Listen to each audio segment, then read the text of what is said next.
This is episode 58 of The Way of Jesus and is being recorded for the October 2025 broadcast. This podcast explores why we need to study the Antichrist and cites prophetic clues that help us locate the Antichrist's country of origin. Why study the Antichrist? Why should we concern ourselves with such an evil person? After all, we do well to fill our minds with good thoughts and positive images that uplift our minds and make them noble, true, beautiful, and good. On the other hand, the study of evil, especially if taken to extremes, can do the opposite. As the philosopher Nietzsche once said, "He who fights with monsters should be careful lest he thereby become a monster. And if you gaze long into an abyss, the abyss also gazes into you." There are good reasons to acquire a basic understanding of the Antichrist. This is important because of the times in which we live. His coming looms in our future, and the world is becoming ripe for his appearance. As the prophet Daniel predicted, we are coming to a time when, quote, "the transgressors have reached their full measure," end quote. And this is the time when the Antichrist will appear. One of the best reasons to study the Antichrist is that his appearance on the world scene signals the beginning of the tribulation period and the time of the end. We have already been warned by the prophets that the end times lie in our future. By being armed with foreknowledge of these impending events, we may be steadied and better able to courageously face these times when they come. We may remain calm and not panic when the Antichrist appears. This will be a time that calls for self-control, and this will be much easier if we are not surprised by the sudden realization that evil and testing times are upon us. We may react with wisdom and with faith in God to provide us with guidance and protection. And having been previously warned that these events are coming, we will be better able to patiently endure these difficult times when they arrive. The prophetic assurance that these times will not last long and will be followed by a new and better world gives us hope and enhances our ability to endure this time.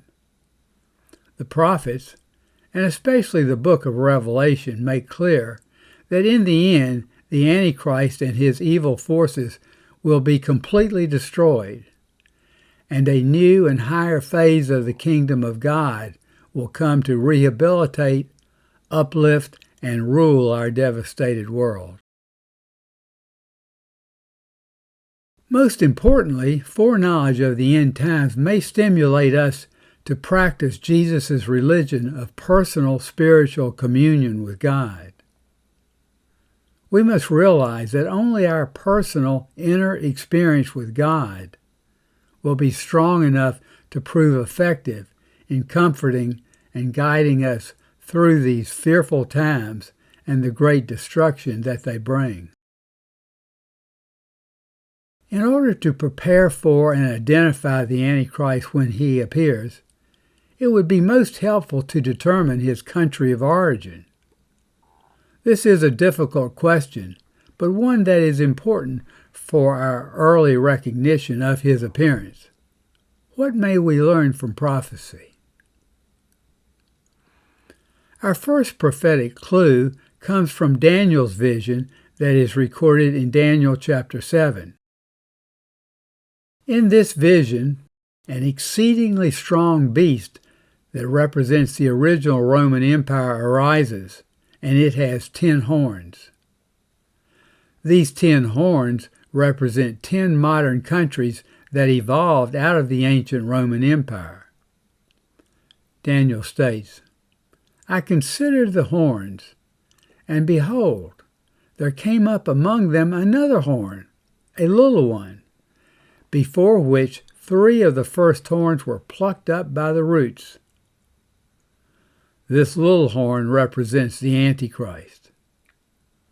The fact that the little horn comes up out of the body of the beast that represents the Roman Empire tells us that the Antichrist will arise out of the territory of the ancient Roman Empire. Our second major clue comes from Daniel chapter 8.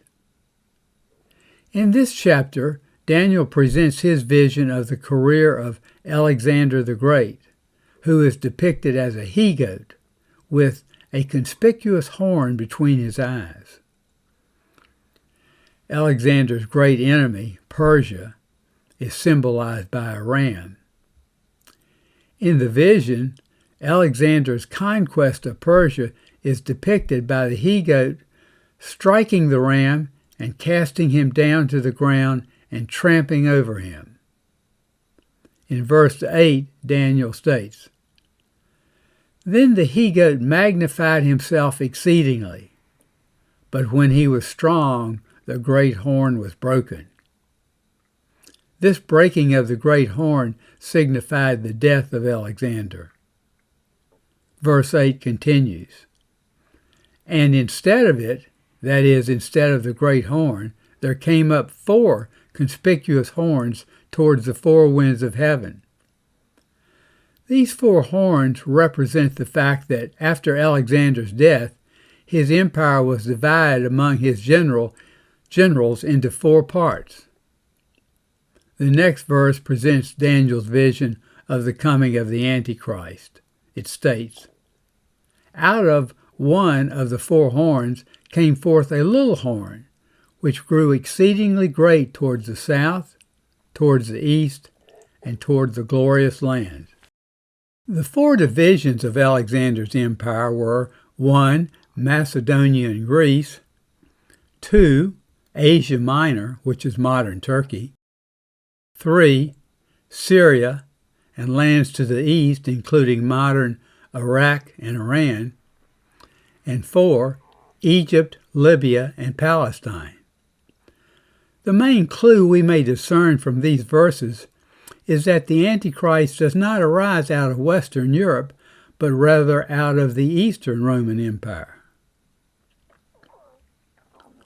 The third major clue we will consider comes from Daniel chapter 11. This chapter portrays the history of 2 warring countries in Old Testament times: Syria, designated as the king of the north, and Egypt, designated as the king of the south. These descriptions of north and south are in relation to Israel, which lies between these 2 powers.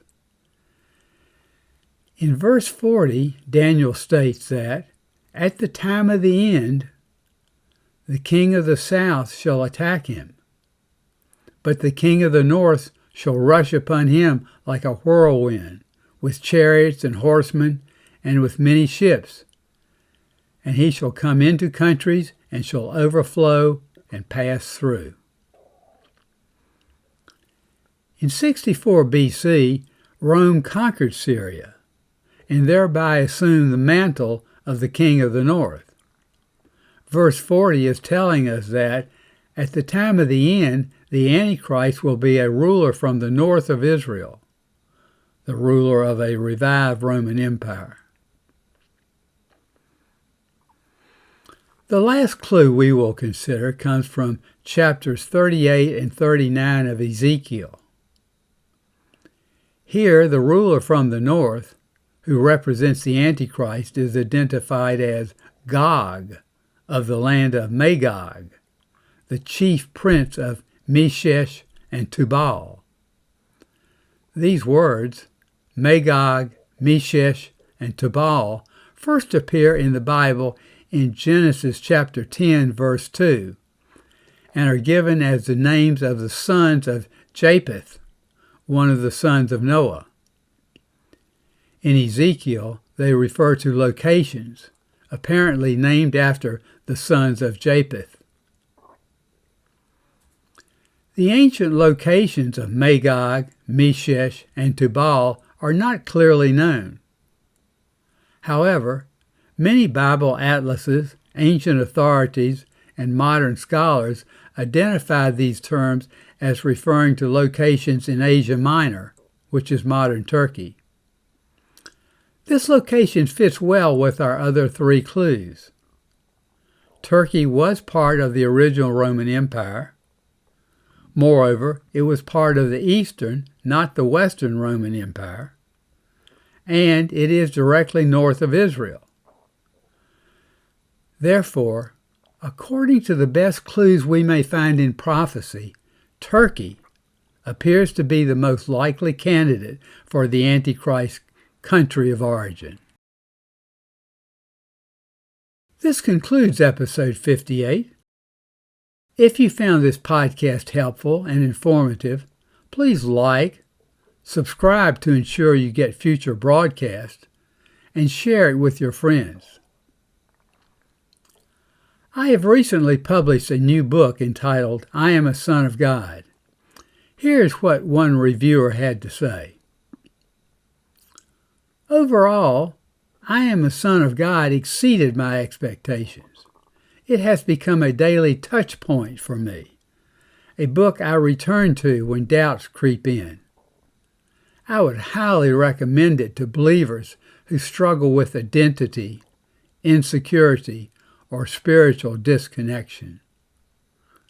Bottom line, this book delivers a powerful message about living life in the footsteps of the Master and what it means to be a son of God. This book is available from Amazon.com. Thank you for watching and listening. Until next time, may God be with you.